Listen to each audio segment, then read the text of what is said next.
अभी रिसेंटली श्रद्धा कपूर और रणवीर कपूर को ईडी ने पूछताछ के लिए बुलाया है, जिसके बाद कई सारे सवाल खड़े हो रहे हैं कि आखिर सिर्फ एक बैटिंग ऐप को प्रमोट करने के लिए ईडी ने इन दोनों को क्यों बुलाया है। तो देखिए, आपको बता दूं कि मामला जितना सीधा दिख रहा है उतना है नहीं। एक्चुअली मामला बैटिंग ऐप का है ही नहीं। इसका कनेक्शन डी कंपनी, माओइस्ट और स्टॉक मार्केट से भी है। और क्योंकि ये कनेक्शन स्टॉक मार्केट से है तो सेबी भी यहाँ पे एंटर कर सकती है। इंडिया में रिसेंट टाइम्स में one of the smartest scams में से एक है, जिसका साइज ईडी के अनुसार कम से कम 5,000 करोड़ का है। तो चलिए इस महादेव बैटिंग ऐप को और इस 5,000 करोड़ की मनी लॉन्ड्रिंग की पीछे की कहानी को डिटेल में समझते हैं। नमस्कार, मैं स्टॉक बोर्ड में आपका स्वागत करता हूं। साल 2012-13 के आसपास सौरभ चंद्रकर अपनी जूस की शॉप चलाता था और रवि उप्पल अपनी टायर की शॉप चलाता था। बट इनको पैसे कमाने की बहुत जल्दी थी, इसीलिए ये लोग बैटिंग करने लगे और बैटिंग करते करते इनके बहुत सारे पैसे डूब गए, जिससे इनको एक चीज़ समझ आई कि अगर हमें बैटिंग में पैसा कमाना है तो हमें टेबल के उस साइड पे रहना हो, यानी कि हमें बुकी बनना पड़ेगा या फिर हमें बैटिंग का पूरा गेम कंट्रोल करना पड़ेगा। इसीलिए अपनी जूस और टायर की शॉप छोड़ के बन गए दोनों बुकी। बुकी बनने के बाद इन्हें लगा कि हमें कनेक्शंस की बहुत इंपॉर्टेंट ज़रूरत है, क्योंकि इंडिया में बैटिंग इलीगल भी है तो कभी न कभी पकड़े जाएंगे, प्रॉब्लम्स भी हो जाएंगे। तो ऐसे में इन्हें पता चला कि दुबई एक ऐसी लोकेशन है जहां बैठ के आप बाकी कंट्रीज में अपनी बैटिंग का बिजनेस चला सकते हैं। वहां पर उनकी मुलाकात एक शेख और एक पाकिस्तानी नागरिक से हुई, जिन्होंने इन्हें बैटिंग का पूरा गेम समझाया कि कैसे आप दुबई में बैठ के बड़े स्केल पे बिजनेस को चला सकते हैं। जिसके चलते 2016-17 में इन्होंने अपना एक ऐप लॉन्च किया, जिसका नाम रखा गया महादेव बैटिंग ऐप। लेकिन अब प्रॉब्लम ये था कि इनकी टारगेट कंट्री जो थी शुरुआत में वो इंडिया थी। हालांकि बाद में उन्होंने पाकिस्तान, श्रीलंका और नेपाल में भी अपना बिजनेस बनाया। लेकिन इंडिया में अगर आप बैटिंग का बिजनेस चला रहे हैं तो अगेन वो इलीगल है, और फिर पैसे कैसे आएंगे और पैसों का विड्रॉवल कैसे होगा, ये भी बड़े चैलेंजेस थे। तो इस प्रॉब्लम को सॉल्व करने के लिए इन्होंने दो चीज़ें की। एक तो अपना बिजनेस मॉडल ऐसा बनाया कि इलीगल होते हुए भी वो अच्छे से चले, और दूसरा हवाला की मदद से अपना एक नेटवर्क बनाया। दोनों चीज़ें मैं आपको समझा देता हूँ। अब जनरली क्या होता है कि कोई भी बैटिंग ऐप है तो आप वहाँ पर साइन अप कर सकते हैं, पैसे आप लोड कीजिए और बैटिंग लगाइए।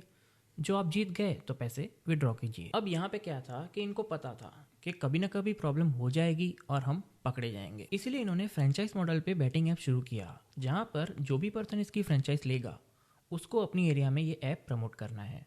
और फिर इस ऐप को प्रमोट करने के बाद अगर किसी पर्सन को इसमें डिपॉजिट करना है तो उसे एक व्हाट्सएप का नंबर दिया जाता था, जहां पर बैंक डिटेल्स दी जाती थी, और जिस पर्सन को बैटिंग करनी है उसे उस बैंक अकाउंट में पैसे डालने थे। जिसके बाद महादेव बैटिंग ऐप पर उतने ही पॉइंट्स दिए जाते थे बैटिंग करने के लिए। अब मान लेते हैं कि वो पर्सन जीत गया या फिर उसे किसी कारण से पैसे विड्रॉ करने हैं, तो उसे एक और व्हाट्सएप नंबर दिया जाता था, जहां पर उस बैटिंग करने वाले से उसके बैंक डिटेल्स मांगे जाते थे और पैसा उसे ट्रांसफर कर दिया जाता था। अब यहाँ पर जो भी बैंक अकाउंट यूज किए गए लोगों का पैसा डिपॉजिट करने या फिर विड्रॉ करने के लिए, वो आम लोगों के थे।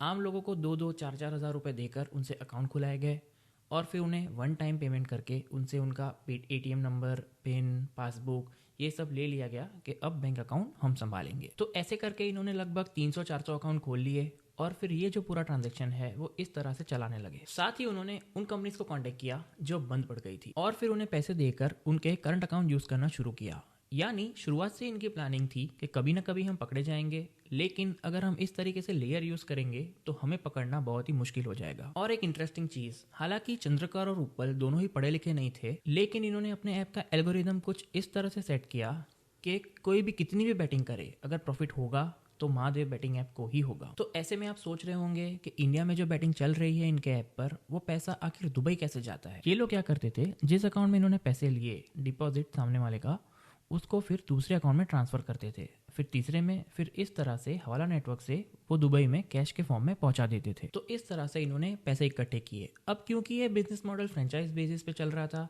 तो कई बार ये लोग पकड़े भी गए, लेकिन कुछ ज़्यादा पता नहीं चला।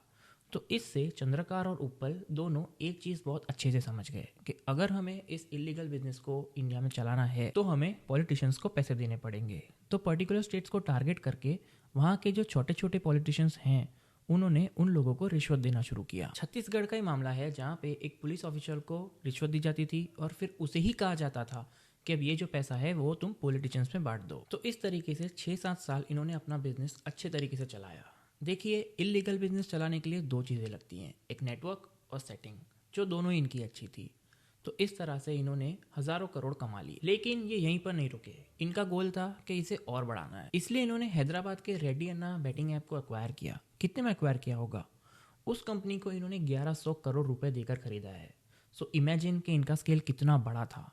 और लॉकडाउन के बाद जब इनका बिजनेस अच्छे से चलने लगा, फिर ये अलग अलग सेलिब्रिटीज को अपना ऐप प्रमोट करने के लिए यूज करने लगे, जैसे कि रणवीर कपूर है, बाकी लोग हैं। फिर हुआ ये कि जब बैटिंग बड़े स्केल पे होने लगी तो दुर्ग में कुछ लोगों को गिरफ्तार किया गया, और फिर जब उनसे पूछताछ की गई तो उन्होंने ऊपर वालों का नाम लिया।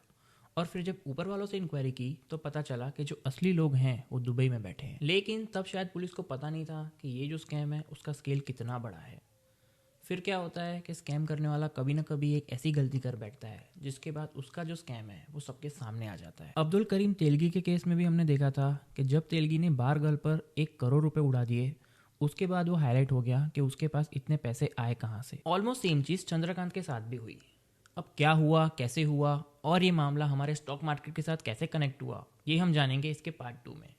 तब तक के लिए इस वीडियो को लाइक करें, शेयर करें, चैनल को सब्सक्राइब करें। तो मिलते हैं नेक्स्ट वीडियो में।